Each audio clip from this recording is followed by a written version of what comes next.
प्रभुपाद प्रभुपाद प्रभुपाद जय श्रीला प्रभुपाद। हरि नाम संकीर्तन की जय। श्रीला प्रभुपाद जय जय। हरे कृष्ण।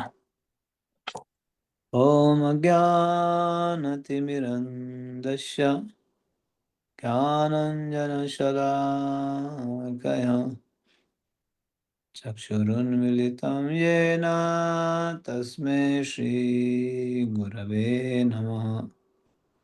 नमो ॐ विष्णुपादाय कृष्णपृष्ठाय भूतले श्रीमते भक्तिवेदांत स्वामिनिति नामिने। नमस्ते सारस्वती देवे गौरवाणी प्रचारिणे निर्विशेष शून्यवादी पाश्चात्य देशतारिणे वाञ्छाकल्पतरुभ्यश्च कृपा सिन्धुभ्यैव च पतितानां पावनेभ्यो वैष्णवेभ्यो नमो नमः।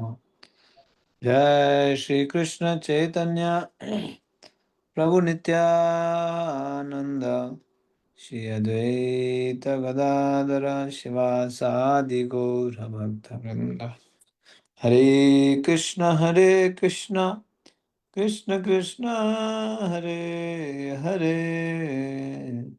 हरे राम राम राम हरे हरे। हरे कृष्ण।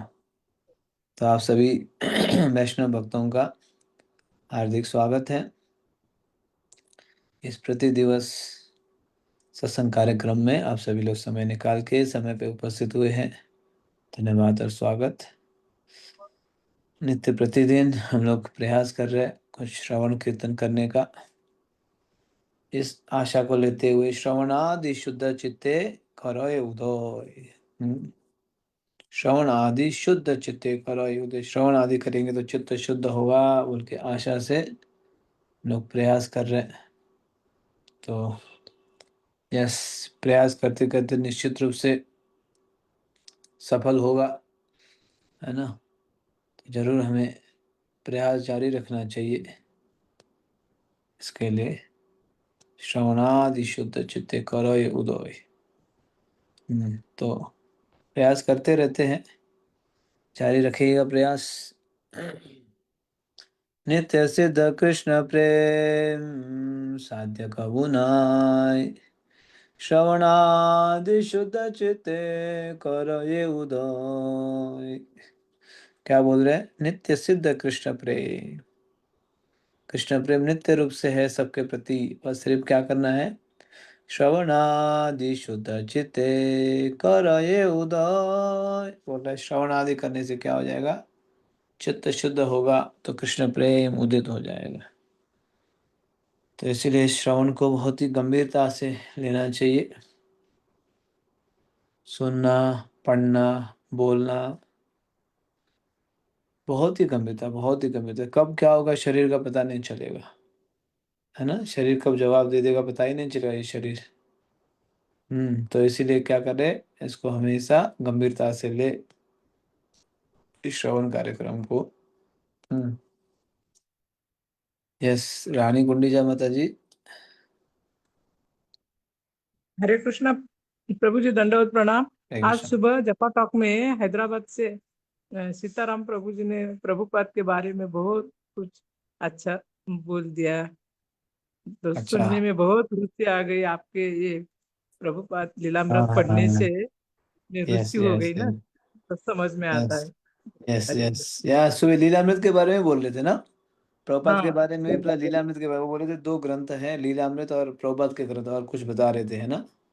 प्रभुपाद जी हाँ, के ग्रंथ और लीलामृत, ये जो है विश्व को बचाएगा, ऐसे बोल रहे थे। ऐसा बोले वो। और प्लस भागवत में के तात्पर्य के बारे में। हाँ, प्रभुपाद जी का तात्पर्य और प्रॉपर लीलामृत। हाँ, प्रभुपाद का तात्पर्य। ये हरे श्रीमद् कृष्ण। भागवतम और लीलामृत और उसमें वो प्रभात वहाँ बॉम्बे में, सॉरी हैदराबाद हैदराबाद में हैदराबाद। इस्कॉन का जो है गोल्डन जुबली हुआ 50th, तो उसके ऊपर मैंने भी आज सुना था। मुझे हाँ वो बात सही आप बता रहे हो कि प्रभुपाद लीलामृत और श्रीमद् भागवतम जो है पूरे विश्व को बचाएगा, इस प्रकार से बता रहे थे। हाँ यस, प्रभुपाद के लीलामृत क्यों नहीं बचाएगा। प्रभुपाद लीलामृत एक वैष्णव शिरोमणि शिल प्रभुपाद के बारे में गुणगान गाया गया, जो शिल प्रभुपाद हजारों लाखों जीव को जो है भगवान से जोड़ा है।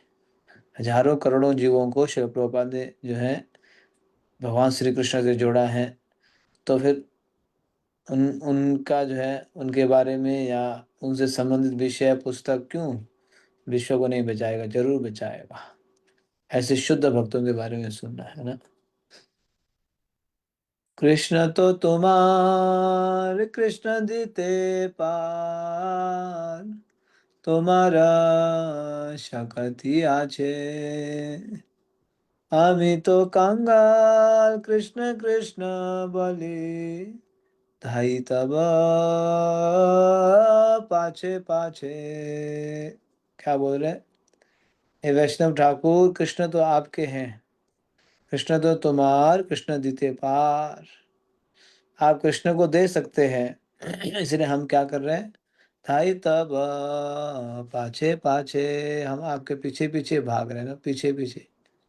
कृष्ण तो तुम्हार कृष्ण जीते पार, तुम्हारा शक्ति आछे, ताई तब पाछे पाछे। तो फिर प्रभुपाद के पास भी क्या है, कृष्ण है, और हम सभी को प्रभुपाद कृष्ण दे सकते हैं। इसलिए धाई तब पाछे पाछे प्रभुपाद, आप हम आपके पीछे पीछे भाग रहे हैं। धाई तब पाछे पाछे। यस, ठीक है, आगे बढ़ते हैं प्रभुपाद लीलामृत में। जय प्रभुपाद जय प्रभुपाद प्रभुपाद, जय प्रभुपाद जय शिला प्रभुपाद, जय प्रभुपाद जय शिला प्रभुपाद। यस, सही पेज नंबर वगैरह। हरे हरे कृष्णा प्रभु जी, दंडोत प्रणाम। हरे चैप्टर कृष्ण। 6, पेज नंबर 152 और फर्स्ट पैराग्राफ। हाँ जी।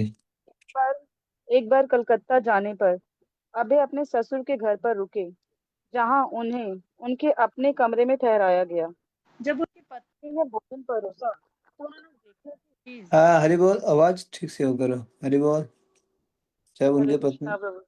हाँ जब उनकी पत्नी ने भोजन परोसा तो उन्होंने देखा कि हर चीज बाजार से खरीदी हुई है।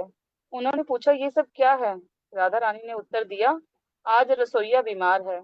अभय ने सोचा, अच्छा होगा कि हम पत्नी के पिता के घर में ना रहें, नहीं तो वह और अधिक बिगड़ जाएगी। इसलिए उन्होंने अपने परिवार को चेतल स्ट्रीट स्थित एक अन्य ठिकाने पर पहुंचा दिया। वहां वह परिवार के साथ कभी कभी कुछ महीने रुकते। वह लेख लिखने में लगे रहते और काम धंधे में कम से कम समय लगाते, लेकिन उनका अधिकतर समय इलाहाबाद में बीतता। तो अब है तो वैष्णव बचपन बचपन से ही बचपन से उनको वैष्णव परिवार में शिक्षा मिली थी। तो उनके पिताजी तो वैष्णव शिरोमणि थे, गौरमोहन दे। तो अब आप सभी को पता है कि उनकी पत्नी जो है धनराशि के अभाव होने के कारण पिताजी के घर में जाके रोकी हुई थी। तो अब एक समय गए परिवार से मिलने के लिए, पांच पांच बच्चे हैं। हाँ, और पांच बच्चे अपनी माता पिता के घर में रोकी हुई थी। तो जब अभय गए तो भोजन जब लेके आए परोसे, तो सारे आइटम बाहर से लाया हुआ था। अभय को अच्छा नहीं लगा इस बात के ऊपर, है ना, ये तो बाहर से खरीद के लेके आ रहे।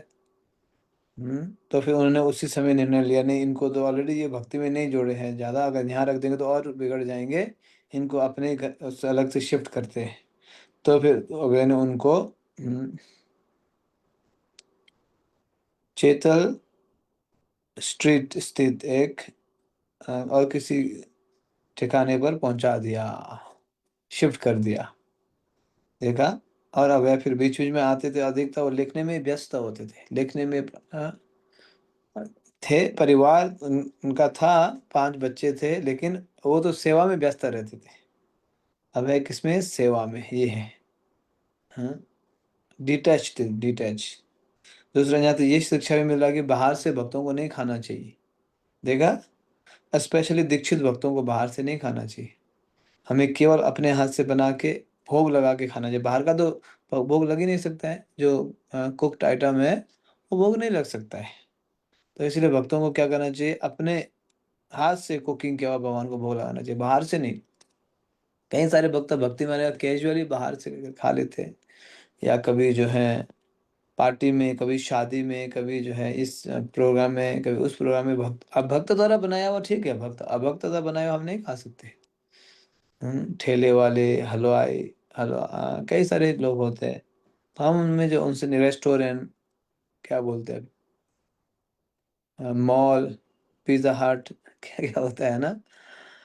आजकल पता है धीरे धीरे ये ट्रेंड आ गया है कि लोग अपने घर में कुकिंग छोड़ रहे हैं, है ना। कुकिंग नहीं कर रहे हैं अभी, धीरे धीरे यही आएगा। ना ही कुकिंग जानते हैं अभी, इसके वजह से, है ना, जानते भी नहीं है। पहले के लोग कितने सारे आइटम बनाना जानते थे, है ना। कुकिंग बोलते ही बस एक्सपर्ट, स्पेशली भारत के माता एक्सपर्ट होते थे। लेकिन आजकल ना ही कुकिंग सीखना चाहते हैं। नंबर 1 तो क्या हो जाएगा, नाखून खराब हो जाएगा। है ना, बेचारे इतने सारे नाखून पाल के रखते हैं। हाँ, हाँ, तो ये शायद हो सकता है बर्तन धोने से, ये करने से, वो करने से, है ना, खराब होने की संभावना है। तो इसलिए नहीं, हम उसी नाखून से बढ़िया फ्रेश सैलाड बना के दे देंगे। है ना, तो सैलाड, है ना। तो हाँ, नहीं, आजकल धीरे धीरे ये हो रहा है, आजकल की जनरेशन ना, तो जो है ऐसे शिक्षा देनी चाहिए कुकिंग की कलाएं। जैसे हम बाहर जाते हैं, कुछ कुछ देश में ऐसे है किसी भी घर में कुकिंग नहीं करते, बहुत रेयरली, बस उनका सुबह भी खरीद के खाना है, शाम को भी खरीद के खाना है। कुकिंग मतलब कुकिंग तो उन्हीं के घर में होता है, बिल्कुल ही बिल्कुल, मतलब हाँ बिल्कुल। वो उस प्रकार के परिवार है, नहीं तो बिल्कुल कुकिंग करते ही नहीं। तो यहाँ पे हम भक्तों को ये बात ध्यान देना है, हमें बाहर से नहीं खाना है, कहीं से भी नहीं खाना है, भगवान को भोग लगा के ही खाना चाहिए। ये नहीं कि ठीक है प्रभु जी भोग लगा के खाना है ना, तो बाहर से कुकिंग किया हुआ आइटम ला के भोग लगा देंगे, नहीं, अपने हाथ से बना के भोग लगाना चाहिए। तो अब है जो है इस प्रकार से अपने फैमिली को तुरंत शिफ्ट कर दे। यस, आगे बढ़िए। इलाहाबाद में अभय, जो अब 54 वर्ष के हो गए थे, वानप्रस्थ जीवन बिताते थे। वे परिवार और व्यवसाय से संबंधित उन सभी क्रियाकलापों के प्रति उदासीन हो गए थे जो एक गृहस्थ के लिए उत्तरदायित्व और प्रसन्नता के प्रमुख विषय होते हैं। तो अब है का देखो, उनका उम्र भी बढ़ रहा है। कितने साल के हो गए, 54, 54, 51, 52, 53, है ना, 54, 54। और ऑलरेडी 2 बार तो गुरु महाराज सपने में आ चुके थे, बोल चुके हैं संन्यास लो, संन्यास लो, संन्यास लो, ये भी इंडिकेशन आ चुका था। तो ऑलमोस्ट अभय जो है वानप्रस्थ जीवन बिताते थे। वानप्रस्थ, वानप्रस्थ मतलब भगवान के लिए अधिकता बिताते थे। ग्रंथ लिखना, ये करना, वो करना, ये कार्य में व्यस्त होते थे, है ना। घर परिवार तो मुश्किल से चल रहा था, मैनेज कर रहे थे इधर उधर से, थोड़ा बहुत जब भी कभी इधर उधर पैसा आ जाता था तो मैनेज कर रहे थे। लेकिन का तो टाइट तो था उनके जीवन में, बिजनेस सक्सेस नहीं हो पा रहा था। तो अब देखिए आगे। हम्म, आगे बढ़िए। अपने अपने लेखों में अभय कई बार ब्रह्मचर्य, गृहस्थ, वानप्रस्थ और संन्यास के 4 आश्रमों या वैदिक समाज के आध्यात्मिक विभागों के बारे में लिख चुके थे। पहले विभाग, ब्रह्मचार्य आश्रम में माँ बाप किशोर बालक को गुरु के पास या गुरुकुल में भेजते हैं, जहाँ वह अपने गुरु के निर्देशन में वैदिक साहित्य का अध्ययन करता हुआ सादा जीवन बिताता है। इस तरह वे अपने बचपन और किशोरावस्था में सादगी और आध्यात्मिक ज्ञान के सिद्धांतों को सीखता है जो उसके पूरे जीवन का आधार बनते हैं। आगे भी पढ़ लीजिए, कनेक्टेड है। 21 साल की अवस्था में ब्रह्मचारी विवाह कर सकता है और इस प्रकार गृहस्थ आश्रम नाम के दूसरे आश्रम में प्रवेश करता है। यह भक्ति सिद्धांत सरस्वती की तरह वह आजीवन ब्रह्मचारी बना रह सकता है। अपनी किशोरावस्था में अभय ब्रह्मचारी थे और अपने माता पिता से उन्होंने कृष्ण के प्रति भक्ति के सिद्धांतों को आत्मसात किया था। यद्यपि वे घर में रहे थे, लेकिन उनका पालन पोषण ब्रह्मचारी के समान हुआ था और 21 वर्ष की अवस्था में विवाह होने पर उपयुक्त समय पर गृहस्थ आश्रम में प्रविष्ट हुए थे। गौर मोहन के उदाहरण में उन्होंने जान लिया था कि पारिवारिक जीवन बिताते हुए भी कोई कृष्ण का भक्त कैसे बना रह सकता है, और वैष्णवों की भांति अभय और उनकी पत्नी भौतिक पारिवारिक जीवन के अतिवादों से हमेशा बचते रहे थे। आगे पढ़ लीजिए। 50 वर्ष का हो जाने पर माना जाता है कि मनुष्य को पारिवारिक कार्यकलापों से अलग हो जाना चाहिए और यही अवस्था वानप्रस्थ कहलाती है। वानप्रस्थ आश्रम में पति पत्नी दोनों समझौता कर लेते हैं कि वह और अधिक यौन संभोग नहीं करेंगे। वे साथ रह सकते हैं, लेकिन बल आध्यात्मिक भागीदारी पर होता है। वानप्रस्थी के रूप में वे भारत के विभिन्न तीर्थ स्थानों की यात्रा एक साथ कर सकते हैं। यह अवस्था भौतिक संसार से अनिवार्य प्रस्थान की तैयारी के रूप में होती है। इस प्रकार वैदिक आश्रम मनुष्य को इस योग्य बनाते हैं कि वह सांसारिक जीवन पूरी तरह व्यतीत कर लेने के बाद जन्म मरण के चक्र का अंत करके शाश्वत आध्यात्मिक लोक की प्राप्ति कर सके। 50 वर्ष के मनुष्य को वृद्धावस्था को प्राप्त होते हुए अपने शरीर को देखकर ये जान लेना चाहिए कि अनिवार्य मृत्यु निकट आ रही है और समझदारी इसी में है कि उसके लिए तैयारी की जाए। लास्ट अंतिम अवस्था। अंतिम अवस्था संन्यास आश्रम में मनुष्य अपनी पत्नी को एक सयाने लड़के की देखरेख में रख देता है और अपने को पूर्ण रूप से परम भगवान की सेवा में समर्पित कर देता है। पहले संन्यास आश्रम का तात्पर्य होता था हिमालय में तपस्या का एकाकी जीवन बिताना, किंतु गौड़ी वैष्णव परंपरा में श्रील भक्ति सिद्धांत ने प्रचार कार्य पर बल दिया था। यद्यपि तो ये अभय हो ने गया औपचारिक तो ये जो पहले ये चार कर लेते हैं, तो क्या हो गया? चतुर्विधा भजन्ते माम गुण कर्म विभागशः। भगवान गीता में बोलते हैं चतुर्विधा चतुर्वर्णा मया सृष्टम, सॉरी, चतुर्वर्णा मया सृष्टम गुण कर्म विभागशः। चतुर्वर्णा मया सृष्टम, 4 वर्ण और 4 आश्रम मैंने सृष्टि किया। भगवान ने बोला है ना, 4 वर्ण 4 आश्रम। ब्रह्मचारी आश्रम ही मैंने सृष्टि किया। वानप्रस्थी ये सीक्वेंस है, ब्रह्मचारी ध्यान गृहस्थ ध्यान वानप्रस्थी ध्यान संन्यास। भगवान ने ये नहीं बोला मैंने संन्यास आश्रम ही सृष्टि किया, नहीं।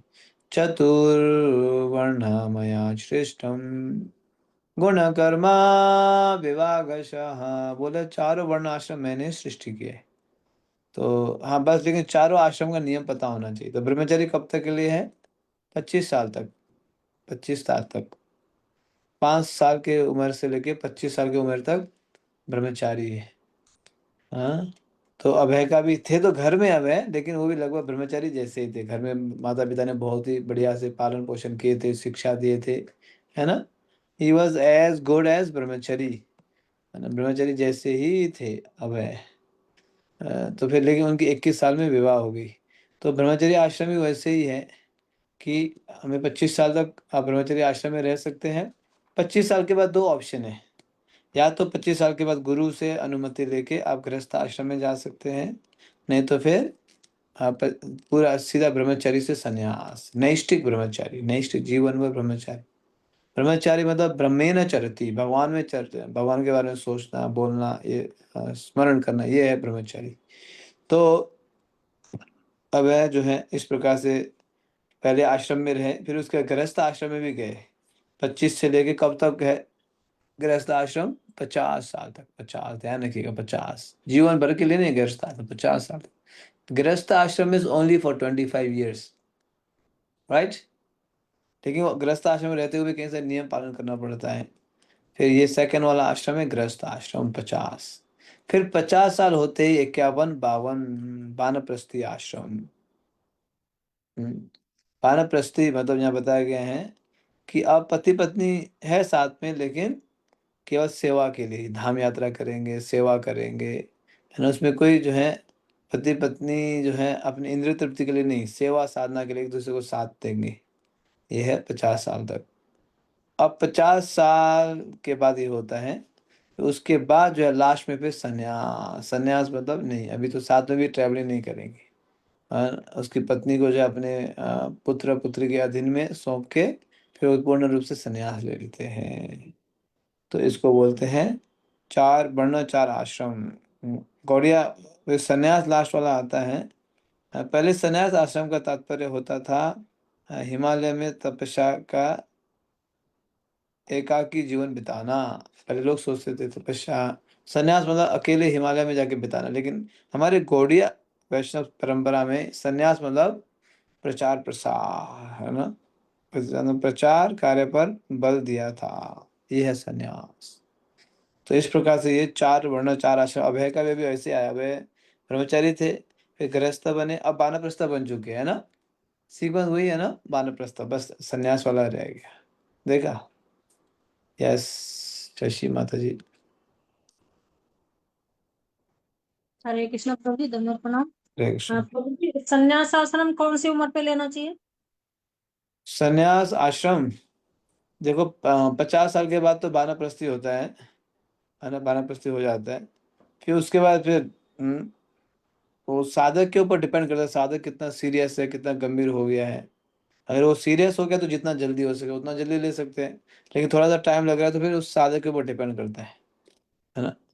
फिर वो 55 60 तक में फिर संन्यास धारण कर लेते हैं। यस। Thank you.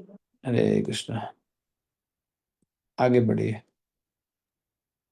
यद्यपि अभय ने औपचारिक रूप से तय नहीं किया था कि 4 आश्रमों में से वे किस आश्रम में हैं, लेकिन वे गृहस्थ की अपेक्षा वानप्रस्थी जीवन यापन करते अधिक लगते थे। उन्होंने काम धंधे में अपनी असफलताओं और अरुचिकर पारिवारिक जीवन को कृष्ण का वरदान माना, जो उन्हें पारिवारिक उत्तरदायित्वों से मुक्त करके शिला भक्ति सिद्धांत सरस्वती द्वारा आदिष्ट प्रचार कार्य की ओर पूर्ण रूपेण उन्मुख कर रहा था। अब है ठीक है, ऑफिशियली तो मंदिर में जाके ब्रह्मचर्य आश्रम, फिर मंदिर से निकल के गृहस्थ आश्रम, फिर बारह, ये तो नहीं किए, लेकिन अनऑफिशियली घर पे ये प्रोसेस चल रहा था, है ना। बचपन में भी 21 22 साल तक ब्रह्मचर्य आश्रम में रहे, फिर उसके बाद गृहस्थ आश्रम में गए, गृहस्थ आश्रम से जो है भरपूर हो गए, फिर अभी वानप्रस्थी में पहुंच गए। अधिक तो वो प्रचार प्रसार में, लिखने में, इसी में व्यस्त होते थे। तो घर के लोग परेशान हो जाते होंगे ना। तुम ध्यान नहीं देते हो घर पे, ऐसे बोलते होंगे ना। बच्चों को इतने बच्चे जो है उत्पन्न किए हैं, क्या कर रहे हो, कहीं सुनाते होंगे गांव वाले। ससुर जी तो सुनाते ही थे, आप सुन ही रहे हो, यहाँ लिखा भी है। तो अब मैंने ये चारों आश्रम को पार किया। ब्रह्मचरी, गृहस्थ, वानप्रस्थ में अभी था तीसरे वाले आश्रम में। यस। इलाहाबाद में आबे ने इतना धन इकट्ठा कर लिया कि वे बैक टू गॉड हेड का प्रकाशन पुनः कर सकें, और 1952 ईस्वी की फरवरी में 57B कैनिंग रोड के उनके संपादकीय कार्यालय और आवास से 8 साल बाद उसका पहला अंक प्रकाशित हुआ। जैसा कि पहले होता था, इस बार भी लेखन, टंकण, संपादन, मुद्रक से मिलना जुलना और अंत में हाथ से वितरण तथा डाक से भारत के सम्मानित नेताओं को प्रेषण, सब कुछ उन्हें ही करना पड़ा। उन्हें लगा कि इलाहाबाद में या अन्यत्र उनके रहने का यही वास्तविक उद्देश्य था। यह धन का हम्म सर्वोत्तम उपयोग था, और यही मानवीय जीवन का उद्देश्य भी था कि उसे परम भगवान के गुणगान में पूरी तरह से लगाया जाए। अन्य सब कुछ अस्थायी और शीघ्र नष्ट होने वाला था। यस। तो देख रहे हो कि जब अब इलाहाबाद में थे, प्रयागराज में, तो कुछ धन इकट्ठा किए थे, किसके लिए, बैक टू गॉड दोबारा प्रिंट कराने के। बीच में शायद रुक गया होगा, है ना। तो फिर उसके बाद यहाँ देख रहे हो 1952 की फरवरी 57 की केनिक रोड के उनके संपादकीय कार्यकलाप और आवाज से 8 साल बाद उसका पहला अंग प्रकाशित हुआ। 8 साल बाद पहला अंग, बैक टू गॉड का पहला अंग प्रकाशित हुआ। कितना मेहनत किया मैंने, देखो खुद लिखना, यहाँ देखा है ना, कितना खुद लिखना, खुद पेपर इकट्ठा करना, खुद पैसा इकट्ठा करना, उसको प्रिंट करने के लिए लेआउट करना, डिजाइन करना, प्रिंट कराना, उसके बाद डिस्ट्रीब्यूशन भी खुद करना होता था। हम लोग तो अभी बुक डिस्ट्रीब्यूशन कभी कभार करते हैं, वो भी केवल डिस्ट्रीब्यूशन करते हैं ना, दुकान से या मंदिर से उठा के लेकर डिस्ट्रीब्यूशन करना होता है। अब है ना, देखो कितना खून पसीना बहाया। हाँ, एक एक करके उन्होंने जो है बहुत ही मेहनत किया, बहुत ही इतना कोई नहीं कर सकता। इसलिए बोलते ना, यदि प्रभु ना हुए तो तबे की हुए तो धरे धाने की। अगर प्रभुपाद नहीं होते, प्रभुपाद हमारे लिए मेहनत, अभी आज इस सुबह तो आप सुन रहे थे सीताराम गुरु से, प्रभुपाद क्या करते थे, हाँ, 1-1:30 बजे उठ के, जब 1-1:30 बजे भक्ता उठते थे तो देखते थे प्रभुपाद लिख रहे होते। 1-2 बजे उठते नहीं थे, रात भर लिखते थे लगभग, 10-11 बजे से लिखना शुरू कर देते थे सुबह मंगल आरती तक। देखो कितना सेल्फलेस इंडेवर किया प्रभुपाद जी ने हम सब के लिए। सेल्फलेस इंडेवर, सेल्फलेस, समझ पा रहे हो। तो फिर जो है इस प्रकार से अभय जो है बहुत ही मेहनत किए, खुद सब कुछ करना। हम्म, तो अब जो है अभय का ये बैक टू गॉड धीरे धीरे आगे प्रकाशित हो रहा है। यस, आगे बढ़ाइए। जब अभय अपने परिवार से मिलने कलकत्ता जाते थे तो उनके पुराने मित्र उनके कमरे में इकट्ठे हो जाते थे और वे भगवत गीता पर प्रवचन करते और शिक्षण देते थे। अभय अपनी पत्नी और परिवार को चर्चाओं में भाग लेने के लिए बुलाते थे, लेकिन वे ऊपर के कमरे में हठ पूर्वक बैठ जाते और प्रायः मानो उनके प्रवचन की अवज्ञा करने के लिए चाय पीने में लग जाते थे। अभय उनका पालन कर रहे थे। वे अब भी उनसे साहचर्य बनाए हुए थे, लेकिन या वे प्रवचन पर तुले थे और वह लोग परिवार में इसके लिए सुविधा नहीं प्रदान कर रहे थे। यदि अभय को पारिवारिक जीवन में बना रहना है तो उनकी पत्नी और लड़कों को इस बात को स्वीकार करना और उससे प्रसन्न होना जरूरी था कि वह पूर्ण रूप से प्रचारक हो रहे हैं। उन्हें समझना था कि अभय के जीवन का मुख्य कार्य उनके आध्यात्मिक गुरु के उद्देश्य की पूर्ति है। उनके इस परिवर्तन के प्रति वे मात्र उदासीन नहीं रह सकते। वे इस बात का आग्रह नहीं कर सकते कि अभय एक सामान्य व्यक्ति है। अभय अपनी पत्नी को अपनी ओर आकृष्ट करने का प्रयत्न करते रहे और आशा करते रहे कि प्रचार कार्य में धीरे धीरे वे उनकी अनुगामिनी हो जाएंगी, लेकिन उन्हें अपने पति के प्रचार में जरा भी रुचि नहीं थी। देखो अब जो है अभय बीच बीच में कोलकाता भी लौट के आते थे परिवार के साथ। तो उनके जो है पुराने मित्र उनसे मिलने के लिए आते थे, कमरे में इकट्ठे हो जाते थे और होके क्या करते थे, ये तो देखो इकट्ठे होके मित्र मिलके भगवान के बारे में चर्चा कर। आजकल तो मित्र इकट्ठा होके हाँ हु हाँ करते हैं, टीवी देखते हैं, मोबाइल देखेंगे, खाने पीने की बात करेंगे, ड्रेस की बात करेंगे, है ना, यही करते हैं ना, हाँ हु हाँ हाँ करते हैं। लेकिन अब है अपने मित्रों के साथ मिलके क्या कर रहे हैं, भगवान के बारे में चर्चा कर रहे हैं उन्हीं के घर में। तो एक कमरे में करते थे, लेकिन पत्नी कभी भी आके सुनना, है ना, ये सब कभी नहीं होता था उनका। कभी अभय ने देखा ही नहीं, है ना। पत्नी और परिवार को तो कहाँ व्यस्त रहते थे, हाँ, चर्चाओं में भाग लेने दूर, वो जो है चाय पीने में व्यस्त रहते थे। चाय, भारत में सब कुछ है, चाय, चाय ने पकड़ के रखा है, चाय, है ना, बचपन से पीते हैं ना चाय। तो इसलिए छोड़ना जो है बहुत ही मुश्किल हो जाता है। कई सारे लोग बोलते हैं प्रभु जी सब कुछ छोड़वा दो लेकिन चाय नहीं। हम्म, ये होता है। तो अभय को देखो ना, इतना घर में बैठ के कमरे में चर्चा कर रहे हैं भगवान के बारे में मित्रों के साथ, लेकिन कभी आके नहीं सुना। अपने बच्चों जैसे माँ, बच्चे भी क्या करते हैं, माँ जहाँ जाती है वहीं पे फॉलो कर लेते हैं अधिकतर बस बच्चे, है ना, जैसे माँ करती है, माँ के ही फॉलोवर बन जाते हैं। तो जो है वो भी चाय पीने के लिए जाते थे एक रूम में बैठ के, और माँ के साथ ही बैठते थे। तो इस प्रकार से अभय को बिल्कुल सपोर्ट नहीं मिला, अभय दुखी हो जाते थे। कभी भी प्रचार में भी सपोर्ट नहीं मिला। हालांकि उनको प्रचार में सपोर्ट करना चाहिए था, लेकिन कभी भी सपोर्ट नहीं किया उनकी पत्नी ने। तो इस प्रकार से धीरे धीरे अभय जो है अनासक्त हो रहे थे। इस प्रकार के व्यवहार को देख के ना, बिहेवियर को देख के अनासक्त हो रहे थे। यस। और वे परिवार, रासायनिकों और धन के बारे में चिंता करने में अपना समय क्यों गंवाए? उनके संबंधी आलोचना भले ही करें, लेकिन बैक टू गॉडहेड मनुष्य जाति की सबसे बड़ी सेवा थी जो वे कर सकते थे। भगवान चैतन्य के पूर्ववर्ती और एक महान आध्यात्मिक गुरु माधवेंद्र पुरी ने सांसारिक आलोचनाओं के प्रति भक्तों की उदासीनता के बारे में लिखा था। तो यहाँ बोले अगर उनके परिवार, पत्नी, बच्चे जो है चाय पीने में व्यस्त है, अभय को ध्यान ही नहीं देते, या अभय के और थोड़ा सा भी होने का, तो अभय फिर उनको क्यों ध्यान दे, है ना? अगर वही नेगेटिव है तो अभय क्यों हमेशा ही पॉजिटिव बन के रहे ऐसे, है ना? तो अभय को भी तो निश्चित रूप से दुख लगेगा ना। पत्नी बच्चे कोई सपोर्ट नहीं कर रहे, घर के ही लोग सपोर्ट नहीं करते, तो बाहर के लोगों को क्या जाके बताए? ऐसे बोलते हैं ना, अगर घर के लोगों को प्रचार नहीं करते तो बाहर से मुश्किल, इसलिए प्रचार घर से शुरू होता है। Charity begins at home. Charity घर से शुरू होता है। तो अब है बोला अगर वो मुझे सपोर्ट नहीं करते तो मैं क्या सपोर्ट करूं, है ना? तो इसलिए भी अभय दुखी थे, और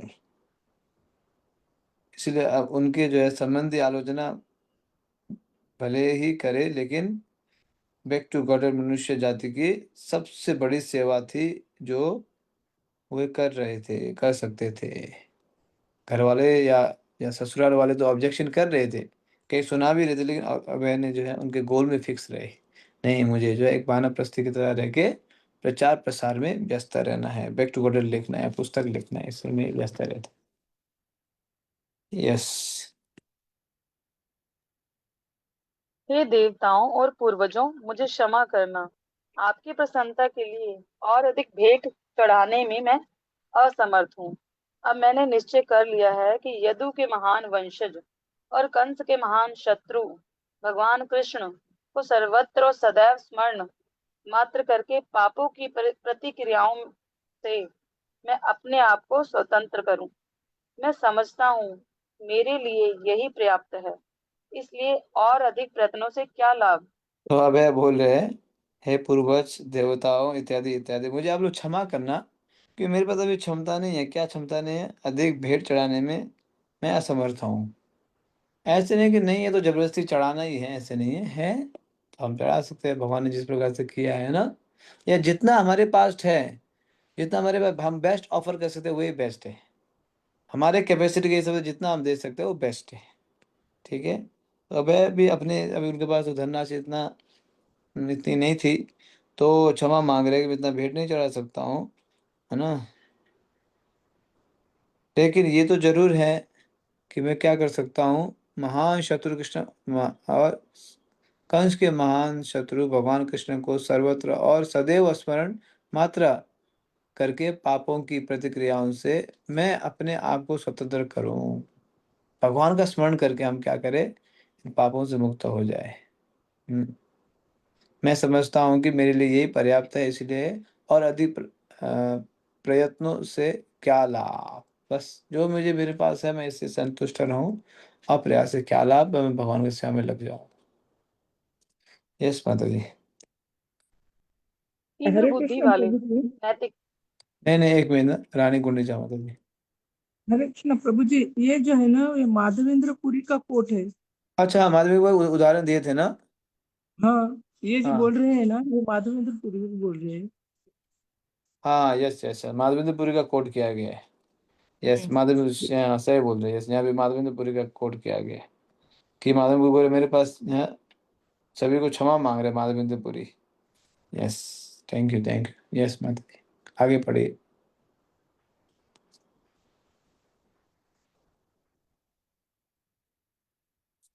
हरे कृष्ण। सॉरी प्रभु जी, अनम्यूट करना रह गया था। हम्म तीव्र बुद्धि वाले नैतिकतावादी मुझ पर भ्रमित होने का आरोप लगाए। मुझे उसकी चिंता नहीं। वैदिक क्रियाओं के विशेषज्ञ दिग्भ्रमित कहकर मुझे बदनाम कर सकते हैं। मित्र और संबंधी मुझे हताश कह सकते हैं। मेरे बंधु मुझे मूर्ख कह सकते हैं। संपन्न धन लोलुप मुझे पागल बता सकते हैं और प्रबुद्ध दार्शनिक दावा कर सकते हैं कि मैं घमंडी हूँ। तब भी मेरा मन गोविंद के चरण कमलों की सेवा के संकल्प से रंच मात्र भी नहीं हटता, चाहे मैं वैसा करने में असमर्थ हूँ। यस, तो वही वही शिल प्रभुपाद इसी बात को स्मरण कर रहे हैं। कभी शिल प्रभुपाद भागवतम से श्रवण करते तो स्मरण करते हैं, कभी कभी आचार्यों की बात को स्मरण करते हैं। ये तो रिपीट करना है ना, कॉपी द सक्सेस, जो जो सक्सेस है उसको कॉपी करना है। तो बोले जब भक्ति में लग जाता हूँ तो दुनिया वाले मुझे क्या बोले, है ना। दुनिया वाले क्या जाने, रास्ता बनाना है, दुनिया वाले क्या जाने।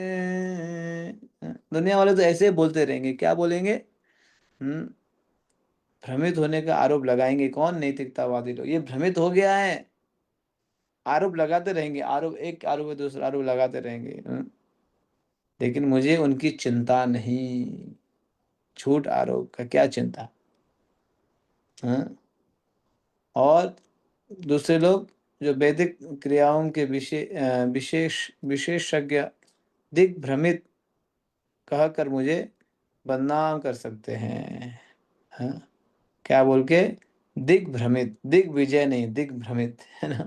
जो शास्त्र जानने वाले दिग्विजय बोले ना, दिग्भ्रमित ठीक है, बोलने दो, कोई बात नहीं है। और मित्र बंधु मुझे क्या बोलेंगे? मुझे हताश कर सकते हैं, है ना।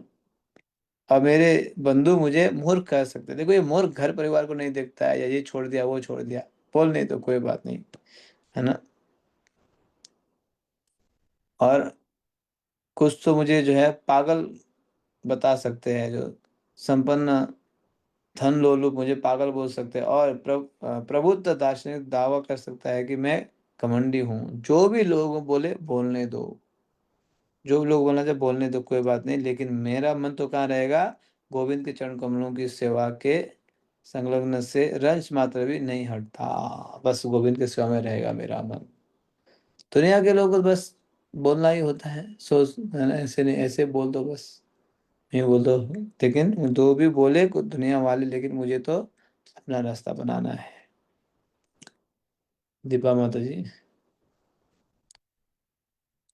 हरे कृष्ण प्रभु जी, सादर प्रणाम।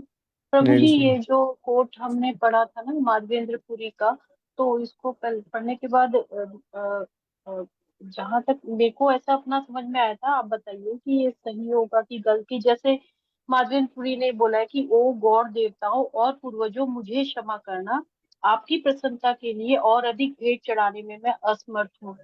तो जब हम अपने पूर्वजों और देवताओं को प्रसन्न करने की सोचते रहते हैं, तो हमें अपने घर परिवार को देखना पड़ता है, अपने रिश्ते नातेदारों को देखना पड़ता है। तो कई बार होता है ना कि जैसे हमको कहा जाता है कि नहीं, अपने घर परिवार को नहीं देखोगे तो तुम्हारे पूर्वज नाराज हो जाएंगे, पितर नाराज हो जाएंगे। तो यहाँ पर वो अपनी अपने आप को भेंट चढ़ाने के लिए कह रहे हैं कि अब मैं सिर्फ यदु के महान वंशज और कंस के महान शत्रु भगवान कृष्ण को अपने आप को समर्पित करना चाहता हूँ। कुछ इस हम्म। तरीके से हुआ क्या? या उनको ये सिद्धांत पता था ना, यस्मिन, हाँ ये सिद्धांत जो आप बोलो, ये देखो ना, रिश्तेदार मुझे ये बोलेंगे, मित्र आदि ये बोलेंगे, घर परिवार में ध्यान नहीं देता है। लेकिन लेकिन ये जानते थे कि मैं अपने आप को अगर भगवान में समर्पण करूंगा तो यस्मिन तुष्टे जगत तुष्टे। सबको देखने वाले कौन होते हैं? भगवान होते हैं। सबको देख रेख करने वाले कौन होते हैं? भगवान होते हैं। तो उनको पता था कि भगवान को अगर मैं संतुष्ट करूं, लेकिन लोग नहीं जानते ना, लोग सोचते हैं ये भगवान भगवान बोलते हैं लेकिन घर में पैसा कमा के ला के नहीं देता है ना। ये जो है घर परिवार को ये नहीं करता, वो नहीं कर, लोग ऐसे सोचते हैं। तो जैसे प्रकार से आप बता रहे हो, ये इसी प्रकार का ही धारणा है, यही भाव है कि लोग जो है हम कहाँ पे लगे हैं उसको नहीं जानते, हमारी भावना को। यस। ओके, ये लास्ट पैराग्राफ पढ़िए इस टॉपिक का। वे परिवार की छोटी मोटी समस्याओं को लेकर समय नष्ट क्यों करें, जबकि उनके पास भारत और संसार की समस्याओं के समाधान थे।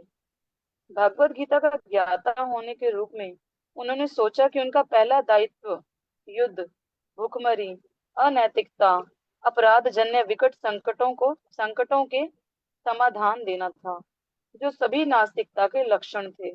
और यदि ऐसे कार्य के प्रति उनके समर्पण का अर्थ यह था कि छोटे मोटे अन्य दायित्वों की उपेक्षा होगी, तो ये कोई हानि की बात नहीं थी। तो है ना, जिस प्रकार से माधवेंद्र प्रभु सोच रहे उसी प्रकार शिल प्रभात का भी है ना, वे परिवार की छोटी मोटी समस्याओं को लेकर समय नष्ट क्यों करें, जबकि उनके पास जो है बहुत ही महत्वपूर्ण कार्य है, ग्रंथ लिखना, प्रचार प्रसार करना, है ना। परिवार तो मेंटेन हो ही जाएगा, भगवान देख लेंगे, भगवान मेंटेन कर लेंगे। भगवान के प्रति अगर हम समर्पण होंगे, भगवान को देखेंगे, वास्तविक रूप से समर्पण होंगे, देख लेंगे। अब को ये विश्वास था, तो इसीलिए मुझे तो बहुत महत्वपूर्ण कार्य करना है। बहुत ही महत्वपूर्ण कार्य क्या है? प्रचार प्रसार, ग्रंथ लिखना, ये एस्टेब्लिश करना, वो ये करना है। लेकिन ये जो है इसमें मैं क्यों, लेकिन साथ साथ ये भी है कि हमें, अगर हम पूर्ण रूप से वो नहीं है तो हमें गृहस्थ आश्रम को नेगलेक्ट नहीं कर सकते हैं। अपनी जिम्मेदारी तो निभानी होती है ना, अपनी जो भी जिम्मेदारी है उसको तो निभानी होगी।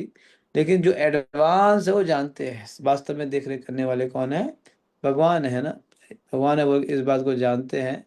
तो इसीलिए जो है वो इतनी चिंता में नहीं रहते हैं। भगवान सब देख लेंगे, है ना, भगवान सब कुछ है ठीक कर लेंगे इस प्रकार से।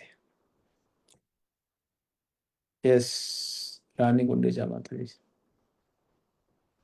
हरे कृष्ण प्रभु जी, वो कल का कुंती महारानी का श्लोक मिल गया ना? कल ही शेयर किया जी था ना। प्रभु जी, मैं शेयर कर देती हम्म, किया था। हाँ कल भी, आज दोबारा शेयर कर रहे हैं, ठीक है, चैट में। शशि माता जी। हरे कृष्ण प्रभु जी, इसके चैप्टर का जो नाम है एक अज्ञात मित्र, हम्म, इसका मतलब समझ नहीं आया कुछ ये ठीक से ना। महात्मा गांधी को पत्र लिखे थे ना प्रभुपाद। अच्छा, महात्मा गांधी के लिए बोला गया था। हाँ, तो उनको नहीं जानते थे ना महात्मा गांधी को, मैं आपका एक ठीक ठीक अज्ञात मित्र हूँ बोल के। ठीक ठीक याद मतलब है समझ ना? आया। यस यस, हम्म। सबने शेयर की थी। यस, मेरी और कुछ सेवा है, मतलब हमें तो, मैं ये बताना बस, आज 10-15 मिनट पहले होगा एंडिंग, लेकिन ये है कि आप सभी को रिमाइंडर है जन्माष्टमी का, सभी कर रहे होंगे, आप सभी लगे रहिएगा, शांत मत बैठिएगा। और कुछ आपको इनविटेशन कार्ड चाहिए या कुछ प्रसाद वगैरह चाहिए, जो भी चाहिए आप प्लीज़ बताइएगा, ठीक है। जन्माष्टमी में बिल्कुल लगिएगा, फोकस कीजिएगा। हाँ, और आई कार्ड वगैरह के लिए भी आप भर दीजिएगा अपना जो है, जो भी, हाँ, आपको लिंक वगैरह के लिए आई कार्ड भेजिए। लेकिन जन्माष्टमी से ही फोकस करेंगे अभी। और दूसरे टॉपिक में जन्माष्टमी फोकस करना है, बस ज़्यादा दिन नहीं है, नहीं 15-17 दिन है ना। तो इसमें हम सभी को फोकस करना है, ठीक है। तो आज थोड़ा सा 10-15 मिनट पहले रोक रहे हैं। हरे कृष्णा। जगत गुरु शिल प्रभुपाद की, समवेद गौर भक्त वृंद की, श्री कृष्णा जन्माष्टमी महामहोत्सव की, निताय गौर प्रेमानंदी। हरि हरि बोल। हरे कृष्णा।